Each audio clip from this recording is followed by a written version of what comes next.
na pia muombeni, tena muombeni akhira, dunia na akhira, kwa sababu kuna watu hawana akili, wakipata fursa hiyo uomba dunia tu. Akasema faminan nas man yaqulu rabbana atina fid dunya wama lahu fil akhirati min khalaq. Kuna katika watu ambao wanasema Mola wetu tupe katika hii dunia sisi, na wao akhira hawana fungu lolote, kwa sababu wao omba dunia tu. Ana matatizo yake yamemkaba kwenye kazi, kwenye shughuli zake, kwenye biashara zake na mambo yake. Ngoja mwaka huu niende haji nikaombe pale pale. Wenda omba nini? Enda omba dunia. Wapo watu wa aina hiyo, akhira hana fungu yeye. Lakini wa minan nasi man yaqulu rabbana atina fid dunya hasana wa fil akhirati hasanatan wa qina adhaban nar. Wapo katika watu ambao wanasema ewe Mola wetu tupe katika hii dunia mema, na tupe huko akhira pia mambo mema, na utukinge na adhabu ya moto.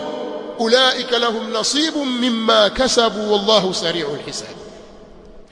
Na Allah subhanahu wa ta'ala anasema hao watapata fungu ya yale walioyachuma, fungu lao watalipata ya yale mambo mema walioyachuma na dua nzuri walizoziomba, istighfar na dhikrullah, watalipwa kwa hayo walioyafanya. Na Allah subhanahu wa ta'ala ni mpesi wa kuhisabu.